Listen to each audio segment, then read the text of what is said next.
بسم اللہ الرحمن الرحیم رب اشرح لی صدری ویسر لی امری واحلل عقدۃ من لسانی یفقهوا قولی اللهم صل علی سیدنا و مولانا محمد وعلی آلہ وصحبہ وبارک وسلم صلاۃ والسلام علیک یا سیدی یا رسول اللہ وعلی آلک واصحابک یا خاتم النبیین اعوذ باللہ من الشیطان الرجیم بسم اللہ الرحمن الرحیم النبی اولی بالمؤمنین من انفسہم صدق اللہ العظیم۔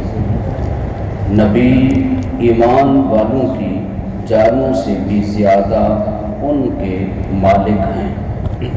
سورۃ الاحزاب کی آیت نمبر 6 کا ایک حصہ تلاوت کیا اور اس کا ترجمہ آپ نے سماعت فرمایا۔ اس آیت بینہ میں بھی اللہ تبارک و تعالی نے آگے اور دو مضامین کو بیان فرمایا، یعنی جس طرح پچھلی آیت نمبر 5 میں اللہ تبارک و تعالی نے 3 مختلف مضامین بیان کیے، اسی طرح اس آیت مبارکہ میں بھی اللہ تبارک و تعالی نے 3 مختلف موضوعات بیان کیے۔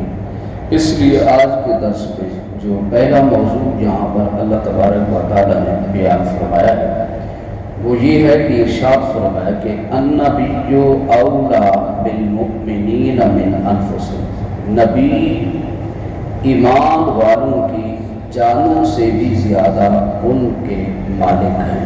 اس کا ایک ترجمہ یہ ہے جو مفسرین کرام نے کیا ہے، اور دوسرا جو اس کا ترجمہ کیا ہے وہ یہ کیا ہے کہ نبی ایمان والوں کی جانوں سے بھی زیادہ ان کے قریب ہیں، دوسرا معنی یہ کیا۔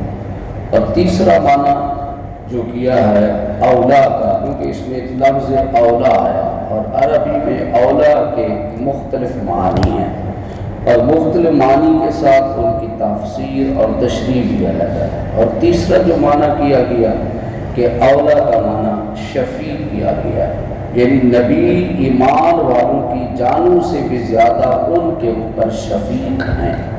یہ 3 معنی ہیں اور تینوں کی علیحدہ علیحدہ تفسیر ہے۔ آج کے اس درس میں پہلی جو تفسیر جس کو بیان کیا گیا کہ نبی ایمان والوں کے جانوں سے بھی زیادہ ان کے مالک ہیں، آج کے درس میں اس کے اوپر گفتگو کرتے ہیں۔ پیچھے آیت نمبر جو 4 گزری ہے جس میں ہم نے 3 مضامین پڑھے، جن میں سے پہلا جو تھا وہ یہ تھا کہ اللہ تبارک و تعالیٰ نے فرمایا کہ اللہ نے کسی شخص کے اندر 2 دل نہیں بنائے بلکہ 1 دل بنایا، وہ ایک موضوع تھا۔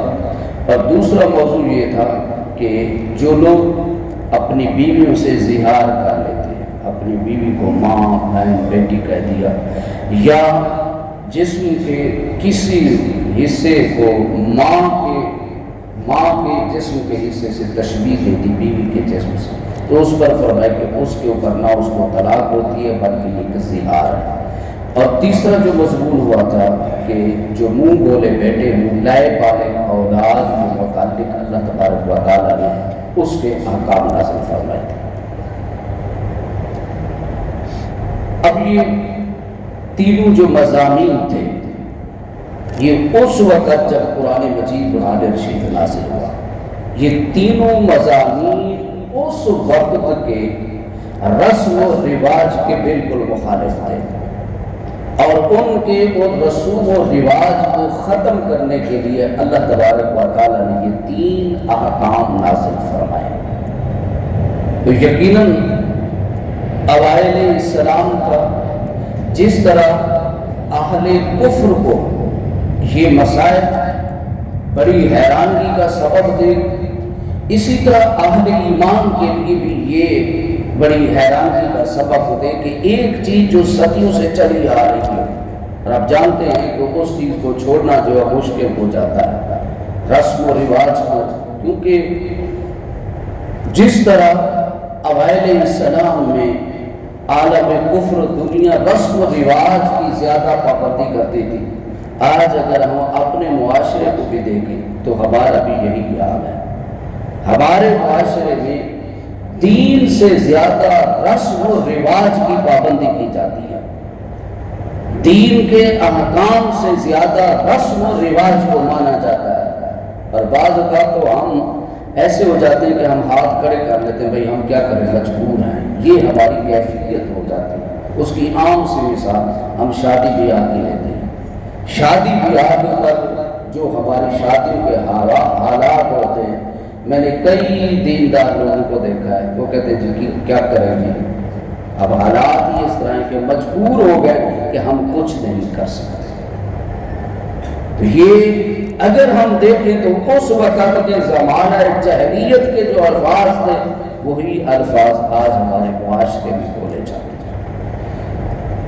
اب چونکہ ان چیزوں کو چھوڑنا یہ مشکل کام تھا اور دلوں میں مختلف قسم کی کجیاں بھی آ رہی تھی کہ یار یہ کیا ہے کہ ایک منہ بولا بیٹا، ایک کو ہم نے بیٹا بنایا. صدیوں سے ہمارا رواج تھا کہ جو لے بالغ اولاد ہے وہ حقیقی اولاد کی طرح ہے. اب اس کو چھوڑنا مشکل کام تھا، تکلیف دہ کام تھا. اب ایک بندہ زمانہ جاہلیت میں اگر کسی نے اپنی بیوی کو ماں کہہ دیا تو وہ اس کی ماں ہو جاتی تھی، نکاح سے ختم ہو جاتی تھی. بیٹی یا بہن کہہ دیا، نکاح ختم ہو گیا. تو دین اسلام نے ان سارے کام کو ختم کیا. اب یہ تھا کہ اس کی وجہ سے دلوں میں جو کجی آ رہی تھی کہ یار یہ کیا ہمیں دین بتایا جا رہا ہے، یہ ہمیں کیا سکھایا جا رہا ہے. تو اللہ تبارک و تعالیٰ آیت نمبر 5 میں وہ بیان فرمایا. فرمایا النبی اولیٰ بالمؤمنین من انفسہم. فرمایا اے دین اسلام کے ماننے والوں، میرا جو نبی ہے وہ تم سے اتنا تمہیں اپنا خیال نہیں ہے جتنا وہ تمہارا خیال کرتا ہے. اللہ اکبر، کیا بات ہے، کتنا عجیب ایک مضمون بیان ہو رہا ہے اس میں.